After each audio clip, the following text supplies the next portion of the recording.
Welcome to the Cultivation Cast by Black Dog LED with Kevin and Noah. In this podcast series, we will cover all things related to indoor cannabis cultivation.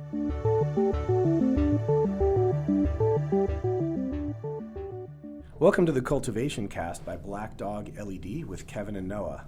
In this podcast series, we cover all things related to indoor cannabis cultivation. We've received more feedback from all of our listeners. Thanks for keeping that coming. And we're actually going to take some of that into account today and talk about air handling and CO2 and how those things tie together and how you can manage those appropriately, maybe some things to worry about, some things to enjoy, and maybe what you can and can't do depending on the size of your grow and the type of grow you're trying to accomplish. But again, please keep that feedback coming because we will use it and we will speak to the topics you want. If you have a suggestion or a comment, please send us an email at podcast@blackdogled.com. Again, that's singular, podcast@blackdogled.com. This will allow us to make sure we get to the topics that matter to you. So let's get started right away with the air handling of a grow. So in a grow, air is important for a lot of reasons, and we'll kind of cover those. We've talked about temp and humidity in here. We've talked about CO2 at a high level. We've talked about a lot of things. Obviously, we talk a lot about lighting and growing cannabis, but we would like to spend just this podcast talking about air handling, how we accomplish it, what we've learned over the years. Kevin here, who has done indoor gardening, where he's had to worry about both in terms of air handling and let's call it humidity and moisture handling, because he often works in a very high humidity environment with tropical plants. So he's got a lot of experience in that regard of how to mitigate those risks of mold and mildews and how to make sure that you keep a healthy environment even when you want to have high humidity, which I can say is a challenge. And so we'd like to dive into everything air, how to exchange air, anything you can imagine doing with air in a garden. So let's start. Why do we care about air movement in a garden? You always see air oscillating fans often in a cannabis garden, and there's reasons you have those, but you might not notice right away when you look at a garden. Not only are we trying to move air around, but we're trying to exchange air. So let's back out one quick level and say there's two types of gardens we really need to look at. There's what we're going to call a sealed room and then an unsealed room. That's kind of the most basic. And Kevin, why don't you explain a little bit about what we mean about a sealed versus an unsealed room, and then we can start to speak about those in different terms. Yeah, so plants need three things to be happy. One is fertilizer, one is light, and the final one is CO2. They actually need some oxygen as well, primarily during the dark period, but they need, and it's critical for them to get CO2 while they're in the daylight, because that they actually need that as part of their food, essentially, for creating sugars when they photosynthesize the light. So carbon dioxide is very important, and if you have and put a plant in a completely sealed box and give it fertilizer and light, it will actually fairly quickly exhaust the supply of carbon dioxide in that box, and then the plant is essentially starving to death. It may have all of the light at once, it may have all of the fertilizer at once, but without CO2, it can't breathe. It's just like locking yourself in a sealed box. You may be fine for a few minutes, depending on the size of the box, but eventually it starts getting stuffy in there and you're going to suffocate. Plants are absolutely no different. So if you actually are trying to grow plants in a completely sealed room where you're not exchanging air with the outside, the plants will actually exhaust their supply of CO2 in that room.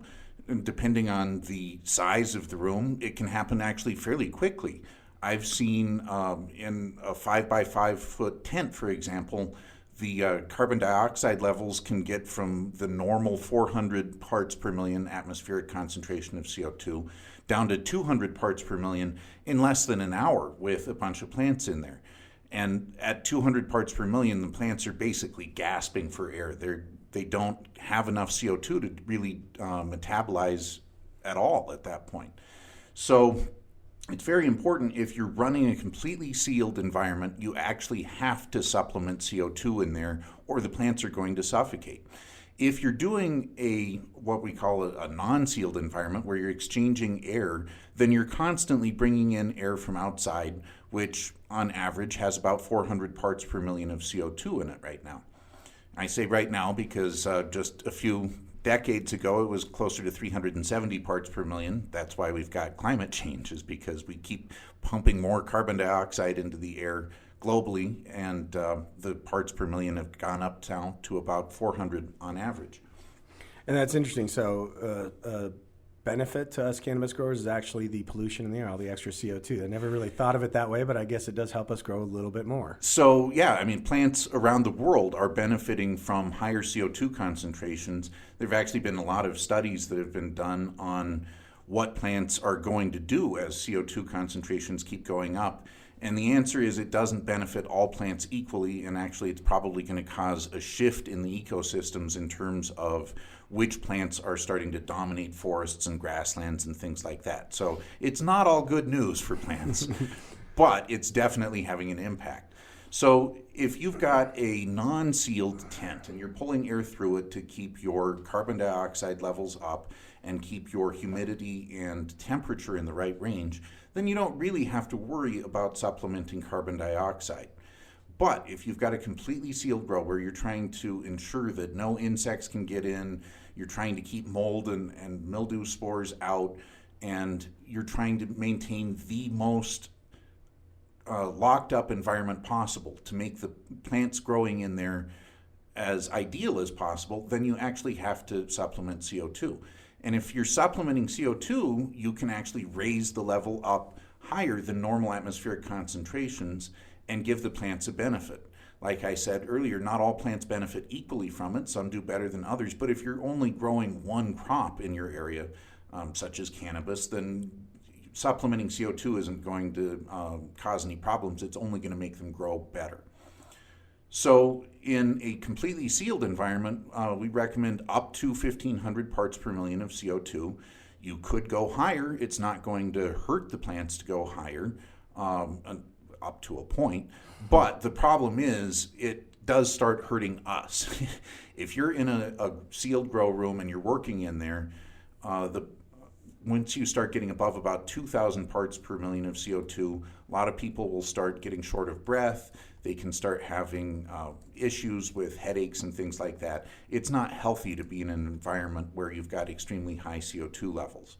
So that's where we don't recommend actually going much above 1,500 parts per million of CO2. A lot of growers will go for 800 to 1,000 parts per million of CO2 just because it's a little bit easier on the budget in terms of what money you're spending for CO2, and the plants are still getting a benefit from that increased CO2 level. But again, because plants need fertilizer, air, CO2, and light in proportion with each other, if you're not driving the plants heavily with light, then you don't need to supplement CO2 as much. On the flip side, if you are pushing plants very hard with the amount of light and fertilizer you're giving them, they're not going to be able to make use of that unless you supplement CO2. So in a sealed environment, you can increase the CO2 levels, increase your fertilizer, increase your light levels, and really push the plants to their maximum. But if you're not growing in a sealed environment and you're only having 400 parts per million of CO2, you quickly come to a point as you're increasing light intensity where there's no additional benefit to having more light because the plants are limited by the amount of CO2 they're getting. Sort of there's always a bottleneck in every system, right? So you're just kind of moving that bottleneck around by bringing up your light or your CO2 and things. So let's jump back to the most basic setup, which is what we sell in our complete grow kits, a tent setup. So if you've got a tent, and it's, as Kevin explained, that's what we'd call a non-sealed environment, and that you're exchanging air with the outside environment on a regular basis. Let's say that is the definition for this podcast. So for exchanging air, why do you exchange air? As Kevin said, if you look at our grow kits or you look at any good setup, you should have a way to bring in cool air and eject the hot air from your grow, because whether you're using HPS or LEDs, you're going to have heat in there you need to remove from the tent, in which case you're going to push that out, hopefully at the top of the tent where the heat rises to, and you're going to bring cool ambient air full of fresh CO2 into the garden. Now, as Kevin said, the advantage of a sealed grow is you have less chance of bringing in pathogens and bugs and things like that. However, even if you're exchanging air, there are ways to mitigate that risk, and that's why we include intake filters with our grow kits. So the point is you can and you do need to exchange this air. You need to bring in fresh air and exhaust that warm, maybe potentially humid air. What we can do is filter that air, the fresh air we're bringing in, whether it's from our house or whether it's from outside. If you're bringing it from outside, you should definitely filter it carefully. But we want to filter it, why? Just to try and eliminate the chances of us bringing in bugs and molds and mildews and things into our grow. So that is the disadvantage of doing a non-sealed grow, is it's easy to introduce pathogens or bugs into your grow, but it is the easy way to do it. It requires a lot less infrastructure than setting up a sealed room. You can get a tent, you throw it up, you use our controllers, the fans, boom, you've got yourself a nice garden that's going to work. Now, what is the benefit of moving to a sealed garden? Because I will contend, if you're going to get serious about your gardening, eventually you should strive to be in some sort of a controlled, sealed environment. And what are the real benefits of that? You know, what I hear often from CO2 companies is things like, if you can get a sealed environment, you really can get that in and you can get your CO2 levels up. I've heard of 10 to 15% increases in yields. Kevin, do you have an opinion on what they could really get by going that extra step? Again, keep in mind, when they move into a sealed environment, you are eliminating or hopefully reducing your chances of getting bugs and molds and mildews, which is a huge boon to your garden and good for you and make your sanity levels increase. But let's talk about what this could do to yields. So there is no proper answer for that, because plants need all three things: light, carbon dioxide, and nutrients in balance. So if you're supplementing CO2, but you're giving the plants just the minimum amount of light they need, you're not going to see much benefit from adding carbon dioxide to your grow. However, if you're pushing the light levels up, I think you can actually get much more than 15 to 20% increase in yield if everything is in proportion, if you're supplementing CO2. So it really depends on your exact setup. Now, there's a lot of benefits to having a completely sealed grow, but there's a lot of drawbacks as well. If it's completely sealed, you have to somehow manage the temperature and the humidity as well as the carbon dioxide in your sealed room. And that generally requires having an air conditioner in there and a dehumidifier, as well as a setup for supplementing CO2, which is very expensive. They also tend to take up a lot more space. And we get questions from customers all the time asking how they can turn their tent into a sealed grow. And you can. You could just keep your tent completely zipped up, keep all the ports shut up, and you can put a dehumidifier in there, and you can put an air conditioner in there and route the heat outside the tent, and you can put a carbon dioxide tank in your tent. And by the time you've done all of this, suddenly your tent doesn't have room for plants anymore.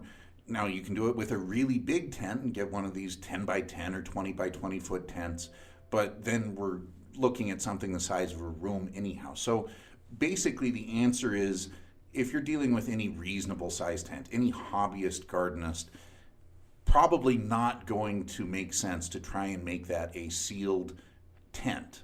Now, one thing you can do, though, is put that tent in a room and have a portable air conditioner in that room and have a dehumidifier in that room and have your carbon dioxide in that room outside of the tent and supplement the CO2 that way. Maintain the environment and maintain a sealed room around the tent. That works very well. It does start bringing up questions of, okay, then why even bother having the tent at that point then? And basically the only answer is it helps contain humidity a little bit inside the tent. It helps contain the light a little bit inside the tent, but you can do all of that in just a larger room. So if you're going to run in a room, that you're maintaining the proper environment in the room, but you've got a tent inside, it may not make sense to have the tent anymore. So you've just gone to a sealed room at that point. And so if we look at the sealed room, and you were just talking about the components, or you're talking about, what we need to do this, and it can get expensive. Let's dig into that for a moment about when you move to a sealed room, because like I said, if we're in a tent, you can look at our complete LED grow light kits, and you can see every piece of equipment in there is there for a reason, and the environmental controls we provide will allow you to manage your tent in a non-sealed room and a non-sealed type of setup, and it'll manage temp and humidity for you and do all of that, and everything should work well. But let's say we want to go to a sealed environment. We've been talking about cooling. That's your HVAC. We generally don't have to worry about heating, just the nature of it. If you have questions about that, give us a call. It's a separate topic. We don't generally have to worry about that in most cases. So we've got cooling, which is going to be your air conditioning.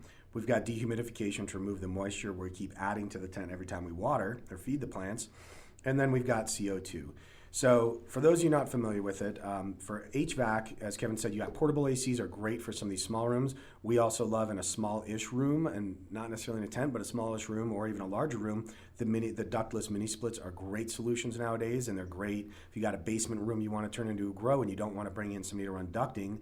These mini splits are a great way to do it. They're also called ductless systems for a reason. You don't have to run ducting through your whole house to make them work. So those are great ways to do cooling. There's a lot of good options. And again, if it's not too big and you don't have too much of a heat load with lights, a portable AC from Home Depot or your local hardware store, McGuckins for those of you here in the Boulder area, you can just get a portable AC and you can go off to the races and it will work well. You do have to deal with getting the water from that AC out of the area, and you've got to do some things with regard to the air conditioning and same with the dehu. So again, with dehu now, we can go into dehumidification. You can use portable. But what I'd rather talk about is the CO2, because a lot of people understand dehumidifiers because they've had them in their basement, or they understand HVAC, but we get questions often about how do I set up CO2? To a lot of people, it's just this weird foreign concept they hear about, and it's really not that hard. Let's get out of the way really quickly, the bags. There's a lot of companies, or a few companies at least, I think like Exhale is one of them. They have these bags that are, whether mycelium, it's basically a fungus, a mushroom type thing, and they're releasing CO2. Those are great. How high they're going to get your CO2 is questionable. I don't know how high they're going to get the levels, but they're certainly not really going to hurt your grow from what we've seen, and they can help it. But we're going to focus instead on CO2 with a tank type system setup. So there's really three simple components to that, and that's you need a tank. Great. Once you buy one of those, you're going to exchange it at your local hydro shop and get a fresh tank. So it's a one-time investment, and every time you take it in, you just pay for the CO2 fill. You give them your old tank, you get a new tank. That's a nice minimal cost. The real investment's going to be in the other two parts, which is going to be your CO2 sensor, something that can read the CO2, the ampage in your room, as Kevin was speaking about earlier. It's in parts per million, and we need a way to measure that. And then we also need a regulator that we can use to turn on and off the flow of CO2 and control maybe that flow, how much or how little we're bringing in. Yeah, and get a question quite frequently from customers about, well, do I really need this $200 to $400 sensor that's measuring the CO2 constantly? Can't I just crack the CO2 open a little bit and just let it constantly dribble a little bit of CO2 into the room? And the answer is yes, you can do that. However, it's incredibly dangerous because the carbon dioxide will be flowing out of the tank at different rates depending on how full the tank is. And ironically, it's not the case that as the tank gets less full, it's going to put out less CO2. It can actually put out more CO2 faster as it starts getting less CO2 stored in the tank.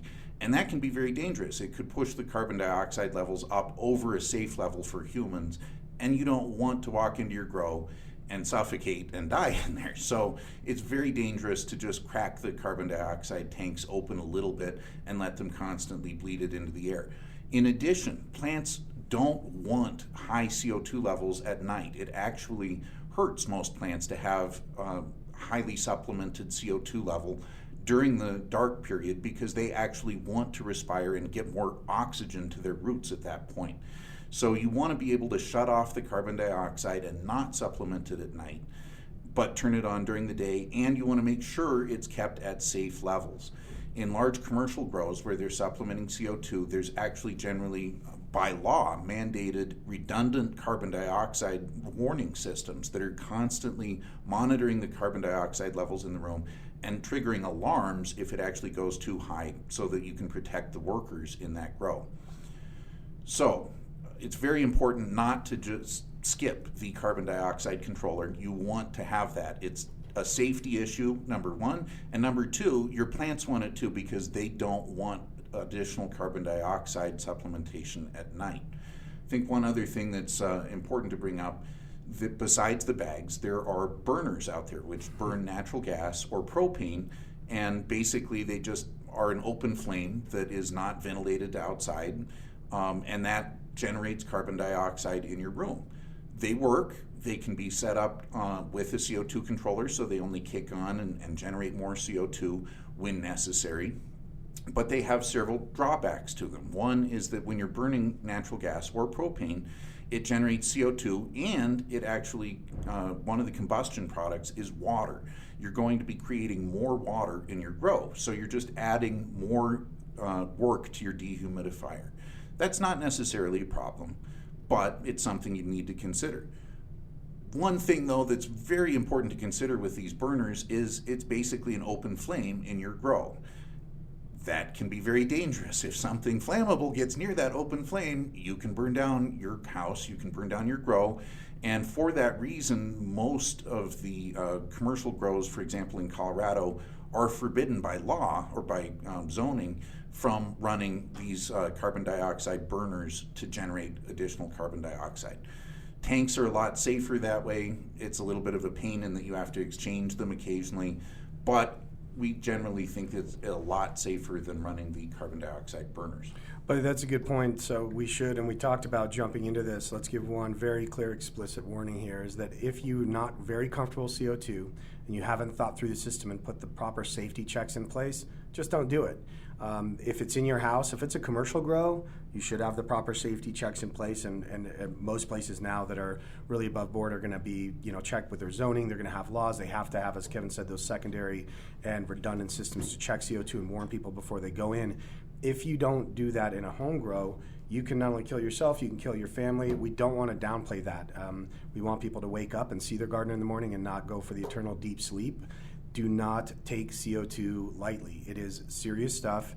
It's an advanced move in your garden. It's definitely an up level, and it will potentially increase your yields, as Kevin said, if you move everything with it. However, we don't want to downplay that you are bringing in something that will kill human beings.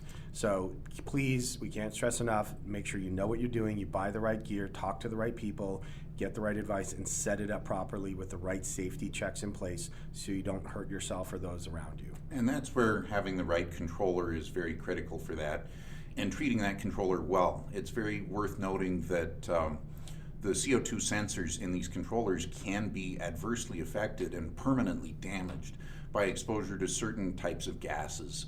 For example, a lot of people burn sulfur in their grow to get rid of insects. And the way that burning sulfur works is it creates sulfur dioxide is the combustion product. When that combines with moisture in the air, it creates sulfuric acid. That sulfuric acid kills insects, it kills powdery mildew, it kills all sorts of things, including most electronics, and it will absolutely permanently damage and destroy a CO2 sensor. It will make it malfunction in a way which could be very dangerous for you in terms of the controller might think you don't have high levels of CO2 and it would then trigger the carbon dioxide tank to put out way too much. So very important if you have a CO2 controller to treat it with respect and realize that it's not something you should bang around. It's something you should treat very carefully and put it in a place with very good airflow so that it's actually sampling the ambient carbon dioxide in the room and not getting stuck somewhere where it's not getting good airflow and triggering the carbon dioxide to build up to potentially unsafe levels.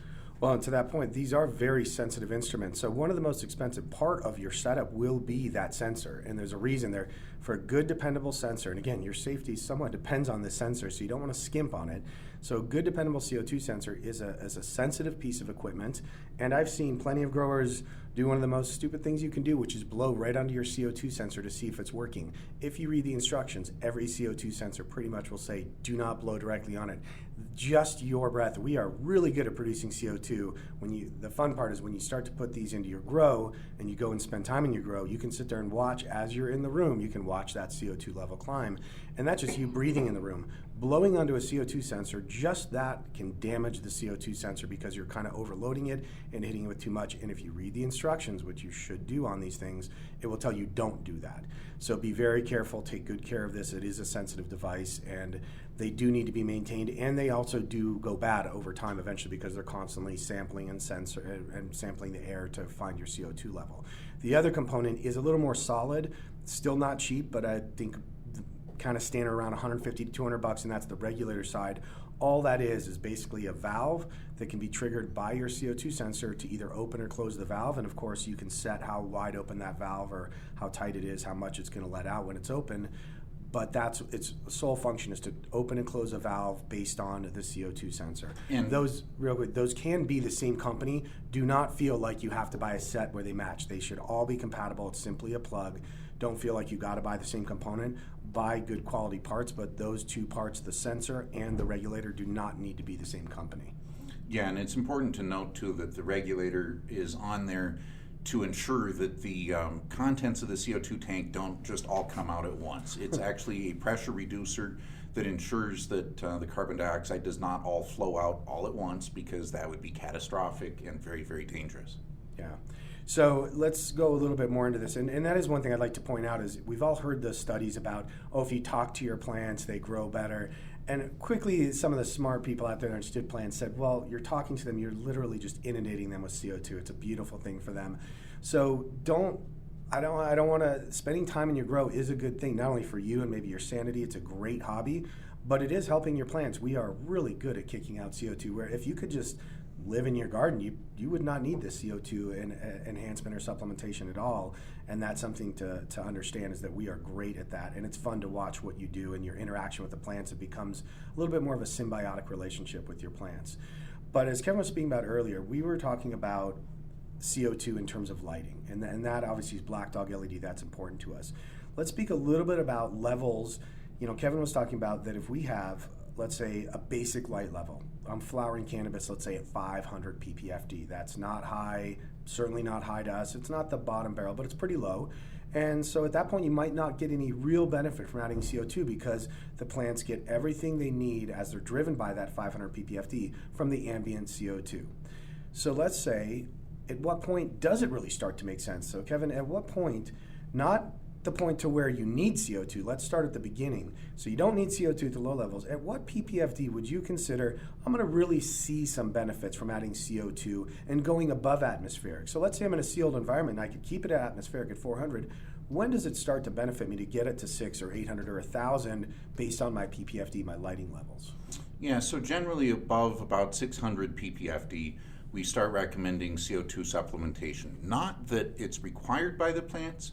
If you are maintaining normal 400 part per million atmospheric concentrations of CO2, the plants will continue yielding more as you get your light levels higher.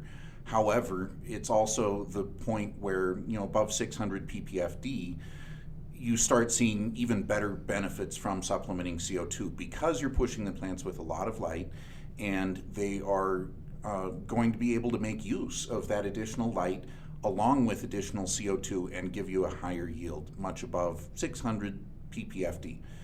Now, once you start getting up around 900 ppfd, you're really not going to see additional yield increases from cannabis, at least, unless you start supplementing CO2 as well, because at 900 ppfd, it's been our experience that the plants are being starved of carbon dioxide at that point if you're only maintaining 400 parts per million or normal atmospheric CO2 concentrations.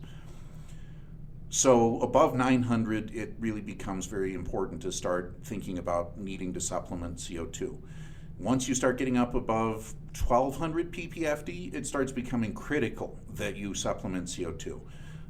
And above 1500 ppfd, if you don't supplement CO2, the plants are going to be suffering from that level of light. They are just being bombarded with so much light they can't use because they're not getting enough carbon dioxide, that it actually starts harming the plants.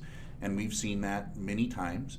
Once we push above 1500 ppfd, you're really starting to play with fire at that point, because if your carbon dioxide tank runs out, for example, then the plants are going to start getting damaged. So it's probably not the best idea to push your plants that hard unless your setup is designed so that you have redundant CO2 systems, or that you can get it taken care of within an hour or two if you do actually run out. So let's put that into, we do like our analogies here at Black Dog, so let's put that into analogy so everyone can understand if they're not super familiar with plants yet. Let's take what we are all familiar with, the human body. So if I take the average human being walking around America and the average diet, sure, they're going to be fine. Their diet, if they're eating a relatively healthy diet, should be fine to keep their muscles in shape and keep their body functioning properly. But now I take that same human and I say, cool, we're going to train you for a marathon or the Olympics, and we start putting you through a training regimen. So we start hitting you with more and more exercise. You're doing a lot of working out. Let's say that's our light in this case. So we're hitting them with more exercise, just like they're getting hit with higher and higher ppfd levels. So at first, that food's going to work fine. But then if you keep pushing your body, if you've ever pushed your body and not fed it more and more calories, more nutrients along with it, your body's going to go into ketosis. You're going to actually start to break muscle down. You will start damaging your body if you're not supplementing it. So that's the same thing we're talking about here. We're working the plants out harder. We're putting them through paces. We're putting them through running. We're running them up mountains. We're doing that with our light. We're really pushing them with the light, but we've got to up their food. And in this case, that's two things for us. That's going to be the CO2 and the nutrient. Kevin was talking about the CO2, we need to push that up so that they don't get damaged by this extra workout like a human being. And then also, of course, we have to up the feed levels as well. And we've talked about that in the past, and we will continue to talk about that, as Kevin said, it's really three legs, and we need to up those nutrient levels as well. But again, today we're talking about CO2. So it's the same thing as a human. If we're going to push these plants hard, you need to give them the tools to deal with that extra stress and how hard we're pushing them further. Again, the goal here, as all growers it should be, is to really allow the plant to reach its potential. Every human, every plant has a potential, let's say, in front of them, and we're trying to get these cannabis plants to realize their maximum potential. You can grow it, and it might get decent yields, but if we're going to push it to its maximum potential, we need all these tools in place. So if we're going to run that CO2 higher, as Kevin was saying, we can push that up and up above these different levels and start playing with that and getting yield. And as we've seen, the industry standard today kind of sits around, and this is not us, this is out there from research, is around 39, and a lot of people are just kind of rounding it up to 40 grams a square foot of cannabis production in a grow. And those are commercial numbers. Home grow, there's not a lot of good data out there, but we do have good data from commercial grows around the country and into Canada at this point. And it tends to be around 39 to 40 grams a square foot is the industry average. And what we can say is from running these higher levels of CO2 and nutrients Kevin's talking about, we easily double that into the 80, and we've gotten up into the 110, 120, and even in the 130 range of grams per square foot. But you need to be running these higher CO2 levels. We can't just turn the light up and get that magically. You need to do all these. But the point is, if you do these things in concert and you do it, the benefits are huge. Again, we're talking about doubling the production levels you see across the board in commercial environments. So, we've covered some of this, but let's step back now and say, great. So we've got an environment, and we touched on it early. People are always asking us. Let's say, Kevin, if I asked you temp, humidity, and CO2, for all of our listeners that want to ask these questions, and they're all thinking, and if they have their pencil or pen ready to write this down, using it Black Dog LED grow lights, because again, we know we require slightly different leaf surface temperature, and we require different ambient temperature to maintain the same leaf surface temperature under our proprietary spectrum. We know these things. So what would you consider a really good target temperature, humidity, and CO2 level in flower in a grow environment with the lights on? Let's just run through that for our listeners. So, the CO2 level depends on the amount of light and fertilizer you're giving them, but the temperature and humidity don't depend as much on that. Now, one thing to note is as you start supplementing CO2, you can actually run a little bit warmer, and the plants actually benefit from being run a little bit warmer. So without supplementing CO2, if you're getting 400 parts per million, the normal atmospheric amount of CO2, we recommend 85 degrees Fahrenheit with the lights on as the ideal temperature for growing cannabis with our lights, with our particular light spectrum. If you're going to start supplementing CO2, you can bump that up a degree or two, up to even 88, 89 degrees if you're really pushing the CO2 hard and the light levels are very high and you've got 1,500 parts per million of CO2, then you could run 88, 89 degrees and get great results with that. Where if you're keeping 85 degrees with that high light level and that high CO2, you might be actually holding the plants back a little bit in terms of their metabolic temperature and their metabolic processes. So it's still not a huge variation, only going up 2 to 3 degrees if you're supplementing CO2, but we recommend 85 to 88 depending on your CO2 levels. Humidity is really going to depend on what life cycle stage you're in. Generally, we recommend between 40 and 60% humidity for vegetative growth at 85 degrees with our lights. That works really well. The higher humidity levels offer benefits in terms of potentially helping prevent spider mite infestations, because spider mites, the plant sucking kind at least, generally like low humidity levels, and they thrive and reproduce faster in lower humidity levels. So increasing the humidity can help prevent spider mites from reproducing as quickly if they get into your garden. Unfortunately, higher humidity levels also help mildew spores to germinate on your plant's leaves. So the more humidity you've got, the more danger you're going to run of getting powdery mildew or dealing with bacteria or other molds on your plant. So you don't want to push it up too high. And generally we find 60% in vegetative growth is about the ideal high end for humidity. Now, because of the mold issues with flowers, and because the flowers are so dense and don't really get good airflow through them, we actually recommend lower humidity levels during flower, especially as you're getting towards the end of flower. We recommend about 40 to 50% max for the humidity levels for the plants. Anything higher than that, you're starting to run the risk of getting bacteria, basically causing rot inside the buds, or getting powdery mildew in the flowers or on the leaves, and we don't want it either place. So 40 to 50% in flower is generally ideal, and then 40 to 60% in veg is generally ideal. Now, if you do have a spider mite infestation, one of the ways that you can help mitigate that, besides spraying the spider mites down with a neem oil or something like that, is to temporarily put the plant in a high humidity environment to further harm those spider mites. So you can do that temporarily. Just be aware that as you raise the humidity level, you're also raising your risk of getting rot inside of flower buds or getting powdery mildew growing on your plants.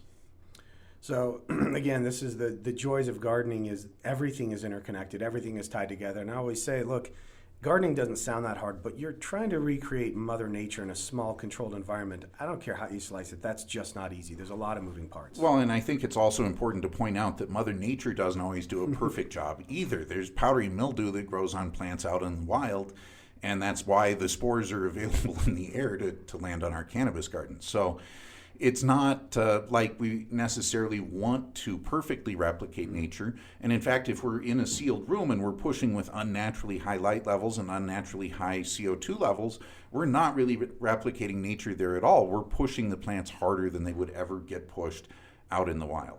Which is the joys of indoor gardening. We can do things that you can't get to do outside, or even maybe even in a type of not sealed environment, even in a greenhouse or something. Because if you can control every aspect, as Kevin was talking about, your temp, your humidity, your CO2, your lighting, your nutrient regimen, everything, we can do some pretty amazing things in a controlled, sealed environment. But we've talked about temp and humidity, we've talked about CO2. Let's talk a little bit about airflow, healthy airflow throughout the garden. We play a lot with that here at Black Dog. There's other LED grow light companies out there for sure, but how many of them are out there testing and can tell you they've grown cannabis at 1500 ppfd just to see what it does? Tried all these different lighting levels to see how these things work, because hey, theory is great and we love science, we love theory, we love playing with theory, but the rubber meets the road. You got to test this stuff, you got to know what happens, and we do know what happens at these light levels. We're not guessing, we're telling you. We've seen this, we've experimented with it, and the other thing we always play with is how to improve our own gardens. All of us garden. So how do we make our gardens run better? And one of the things that you can really do to help alleviate situations with molds and mildews, as Kevin was just talking about, and keep your garden healthy and make it nice to work in and just a better environment for your plants and for you, is really good airflow throughout your garden, whether it's sealed or not. One of the new things we tried that we really love is we're pumping air underneath the plants and then pulling the air out the top, so we got kind of a turnover of the air. One tool that's handy is once you're set up your garden, go in there with a bowl, or go in there like I have a vape, blow some smoke, something you can watch in there, see how the airflow works in your garden. I think, to me, that's a very valuable way of checking, is to see where's stuff going in my garden. If you have a fog machine, I don't care, anything, so you can really visualize what's happening, because you do want a controlled airflow in your garden to turn the air over and to kind of keep it, because what you're really looking for is a homogenized environment. We don't want super warm, humid air up top and cold air down below, and then CO2 all down at the bottom. We want it homogenized perfectly. We want all the air in that grow to be the same. So turning that air over and having the tools in your garden and setting it up to do that is incredibly important, as are oscillating fans. Kevin, do you want to speak to why oscillating fans are important and or the air turnover in the garden? Yeah, so there's several different reasons why. One is without air movement at all. If you have a plant in a sealed box with no air movement in it, the plant is breathing through the underside of its leaves. If there's no air movement at all, it's going to start breathing and it's going to exhaust all of the carbon dioxide that's sitting right underneath the leaves, and then it's going to start suffocating the plant, and the plant won't be able to photosynthesize because it doesn't have enough carbon dioxide, and it's not going to grow very well. So just on a basic level, it's important to have air movement simply so that you can deliver carbon dioxide to the plants and help get rid of the plant's waste products, which is oxygen and water that it's respiring out of its leaves. So it's very important to have air movement for that reason.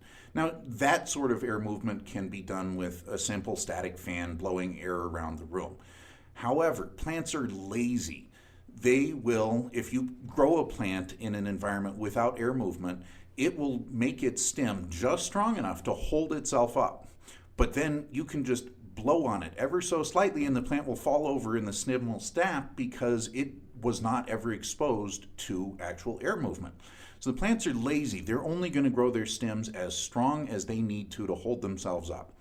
That's why it's actually important to provide them with good airflow and not just a static airflow that's always coming from the same direction, but actually a moving air source such as an oscillating fan, because it forces the plant to make a robust stem that can hold up the plant from all different directions. Now, why would we want to force the plants to have robust stems? We aren't generally growing most plants for their stems. We're growing them for their leaves and their flowers. We actually adjust our spectrum on our lights to discourage the plant from growing long stems, but we still want those stems that it does grow to be as strong as possible because it needs to hold up the weight of the flowers that it's going to have when you actually do flower the plants. If the stems aren't capable of holding up the weight of the flowers, they're going to bend or break, and that's not going to help your flower production at all.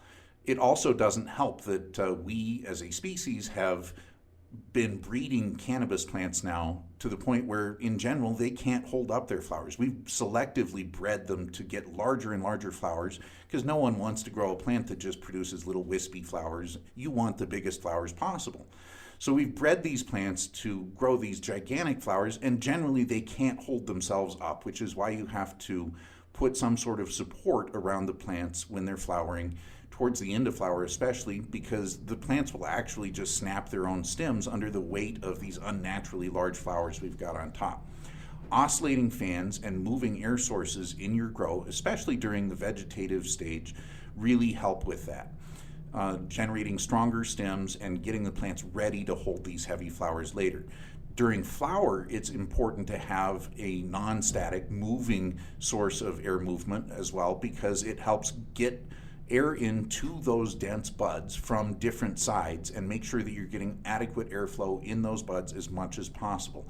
If there's pockets inside the buds which aren't seeing decent airflow, the humidity in that area is going to go up because the plant is constantly respiring, it's constantly kicking out a little bit of moisture there, and it can create little pockets of ideal growth for bacteria or for molds, and it can actually cause bud rot and other issues. So having an oscillating fan, some way of having the air come from different directions at different times, helps make stronger stems, and it helps make sure that you don't have issues with bud rot later on in flower. Yeah, and what Kevin was talking about, he does a lot of indoor gardening that he preps, let's say, for the summer outside. And what he's talking about is no different than if you're an experienced gardener that does your starts indoors, and when you take them outside, you have to harden them off maybe for light if you're not using a black dog light.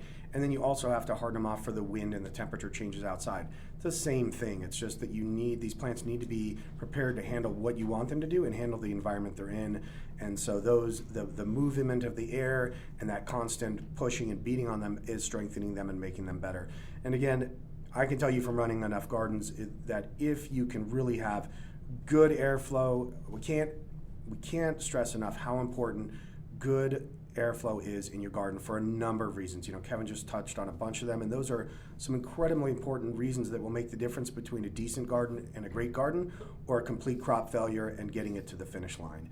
So we can't stress enough how important understanding what's going on in your garden from an airflow, air exchange standpoint is, both in terms of bugs and molds and mildews, but also, as Kevin was pointing out, in terms of how your crop's going to grow, what kind of weight it can support, so many factors. So a lot of people look at temp and humidity and maybe then the light and their nutrients, but they forget about this whole airflow thing. So just something to consider. And if you're going to set up a garden inside, consider it early on. Don't wait till the end, till you set up your garden and say, oh, wait, I got to add airflow. Build it in at the beginning when you're designing your garden. Yeah, if your plant is 18 inches tall and has not been exposed to air movement before, exposing it to air movement at 18 inches tall, you're likely going to actually break the plant at that point. So it's something that's critical, not just at some point in the plant's life cycle, but from the very beginning. And even from little seedlings. Once those seedlings pop out of the dirt, as soon as they germinate and get above the dirt, it's important to stop babying them. Stop giving them high humidity. Stop giving them static air movement or non-moving air. They need to be exposed to high light levels. They need to be exposed to low humidity or lower humidity than you may have been using while you were germinating. And they need to be exposed to air movement, or they will just grow tall and leggy, and then they'll fall over and die. And a lot of people do that. I'm certainly guilty of it many times myself, where I've planted seeds in a flat and started a whole bunch of little seedlings, and I don't get them in the right environment quickly enough, and then you just wasted a whole bunch of time and seeds on seedlings which are just too weak to live. They need to be challenged as soon as they pop out of the soil, or they're going to grow weak and leggy, and they're not going to end up growing at all for you then.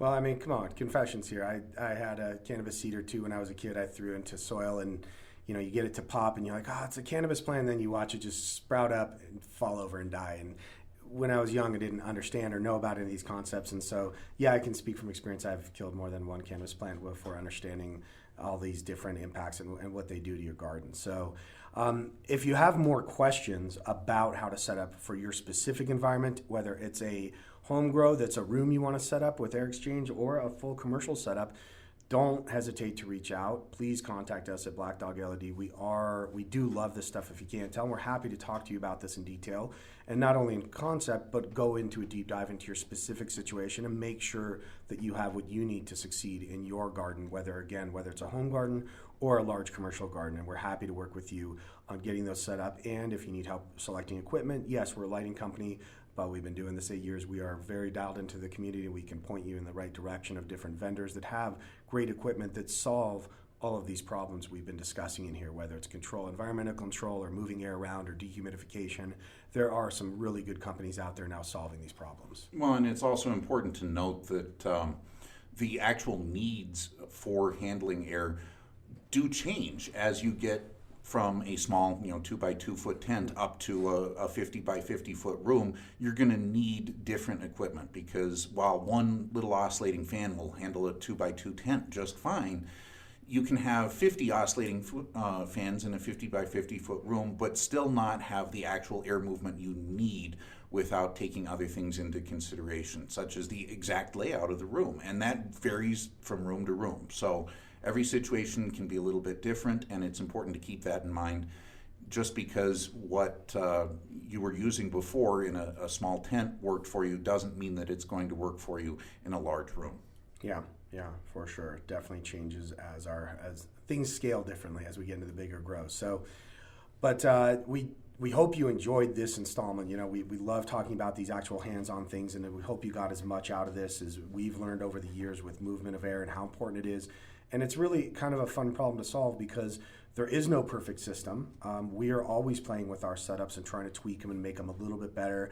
As Kevin said, you don't want a dead zone, so we find a spot that's a little dead. Let's put a fan or adjust things to get that, so we don't have a weird dead zone or a microclimate in our grow. It's really fun stuff if you enjoy this. We don't want to make it seem like it's an arduous task, but it is something you need to be aware of and you need to have a handle on. And also in dealing with CO2, definitely need to understand, because there's a safety issue there as well as a plant health issue. So Again, thanks for listening today. We hope you enjoyed this installment of Cultivation Cast. And if you have any questions about the content or have an idea for a future topic, such as this idea for covering CO2 and airflow from one of our listeners, please do send an email to podcast@blackdogled.com. Thanks for listening and happy gardening, everyone.